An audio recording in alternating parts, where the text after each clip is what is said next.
স্ত্রী এমন একটা জিনিস যেটা আসলে ভেবে কখনো কল্পনা করা যায় না। কারণ স্বামী স্ত্রীর ভিতরে যদি সুসম্পর্ক থাকে তাহলে স্ত্রী হবে মধুরময়, তাই না ভাই? আপনি যেরকম আপনার মাকে মূল্যায়ন করতেছেন, আপনার মাকে আপনি পরিপূর্ণভাবে সম্মান করতেছেন, সেম আপনার স্ত্রীও আপনার মার থেকে কোনো অংশে কম না। আমি মনে করি আপনার স্ত্রী তার থেকে একটু বেশি অধিকার পাওয়া উচিত। কারণ তার আপন বাপ মা ছেড়ে আপনার বাপ মাকে আপন করে নিচ্ছে।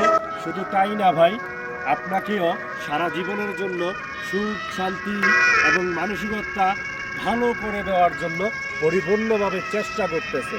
অতএব স্ত্রীর প্রতি যে অধিকার, এই অধিকারটা অবশ্যই পাই করে পালন করবেন বা